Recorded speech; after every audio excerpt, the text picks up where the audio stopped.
Okay, I'm now here at XClutch. This is an Australian company that makes performance clutches for all different kinds of cars, and they're now selling parts here in America too. So I'm with Steve Kaminsky right now, and we're going to talk about clutches a little bit. So, first question.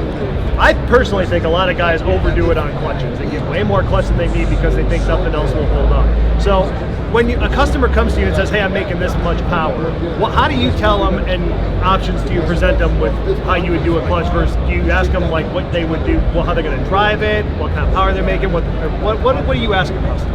Yeah, you're completely right about people will just buy the biggest, baddest clutch they see for the vehicle, and they don't really take considerations on, well, maybe it's a 500 horsepower car now, and they have aspirations to make it a 100 horsepower street car. Questions I'll ask is, how much power are you making right now?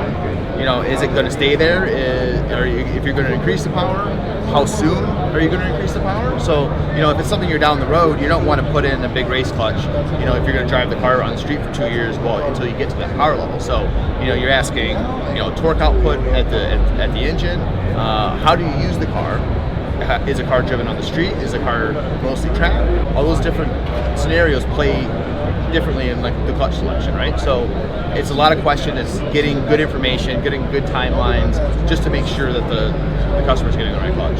Okay. Now, are you guys just providing clutches, or are you providing the parts that would go with that as well? The thing that kind of really sets us apart from our competitors is the amount of stuff that we're putting in the box. Our multi-plate stuff, you're going to get a full, complete kit, meaning you're getting a flywheel, a disc pack, pressure plate, the hardware for the pressure plate, the flywheel bolts, any kind of related pilot bearings or bushings, hydraulic bearings, nice steel alignment tools, and then we even include real high quality printed TSBs, and even on those TSBs, the technical bulletins for installation. We have a really good deep YouTube catalog, so you can scan a QR code and take it right to the video that corresponds to that technical bulletin. So not only do you got the reading, or you can watch somebody do it, and then we put like torque specs on the cover, so the mechanics installing it, you're not guessing what you need to tighten the capacitors to. Yeah, awesome. I noticed here too, I saw this slave cylinder too, so you can also provide different slave cylinder and hydraulic packages as well. That's right. So a lot of applications where we can use a factory supplied bearing, we do. We also have a line of motorsport hydraulic bearings that we supply as well. Now, one question I've always wondered, and maybe you can fill me in on this, is the composition versus on a street clutch versus like a track weekend clutch versus a drag clutch. What is actually different in those clutches from thing to thing to do? So for if you're looking at a high power street clutch, things that you're going to want, an easy pedal. You're going to want good smooth engagement where it's not shuddering and jerking the car, and you're going to want like mass to the flywheel and stuff. So the heavier the flywheel, the heavier the clutch assembly, the better it's going to drive at low speed, like pulling into parking lots and backing in and doing things like that. Where when you're doing a full motorsport clutch, depending on what type of motorsport, is going to dictate, do you want a big diameter clutch? Say if you're drifting and you need something with a lot of thermal capacity, this is a good option. But if you're doing, say, like a time attack where you want a really lightweight rotating assembly, we have small, really light clutches for those. What are the scenarios where a smaller than stock clutch would say be beneficial?